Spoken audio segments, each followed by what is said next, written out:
The art of deception often involves those with malicious intent attempting to appear virtuous while casting their targets as the evil ones. In gang stalking, it is known for targeting an individual by a group of haters. In this image, the organized manipulation becomes clear, exposing how these individuals reveal their own tactics and are likely to face consequences eventually. In a previous video, I provided an evidence of tarot readers getting paid. And here, you can see another tarot reader's photo shared by another tarot reader, indicating a connection. In this image, there's an attempt to label someone as a narcissist playing victim. While true narcissists often do play the victim, it's misleading to apply that label to someone who isn't guilty of such behavior. Here, the real narcissists are attempting to reverse roles, portraying themselves as innocent while casting someone else in a negative light, which is a classic example of manipulative tactics of a narcissist. The covert technique of harassment and targeting often operates like this. Because it mainly occurs online, it typically appears in the form of posts or memes.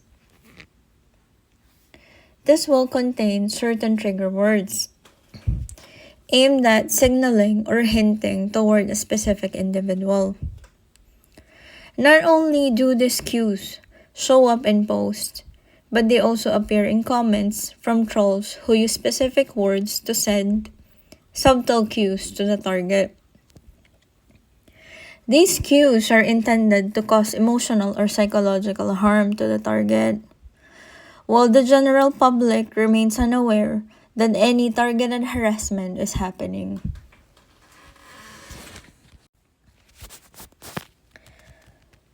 Paranoia or coincidence? No. What people don't realize is that these harassment techniques are designed to be covert, deliberately hidden to provoke symptoms that resemble paranoia in their targets. When someone is unaware of the targeting, they may appear as though they're paranoid or believe that the world revolves around them. These responses can be used further to discredit the target. As I previously mentioned in another video, I intentionally created a recognizable mark by using certain words, knowing they would eventually be used to defame me. I'll show you some past images from individuals involved in my targeting who use the same terms. Once you understand the covert, manipulative techniques used to vilify their target, it becomes clear that you are dealing with a group exhibiting covert narcissistic behavior.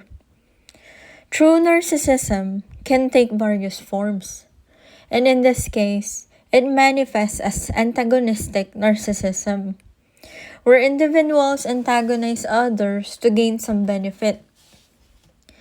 The very people I'm exposing here are also claiming to be victims of gang stalking, a deceptive tactic as they are, in fact, the ones orchestrating the harassment.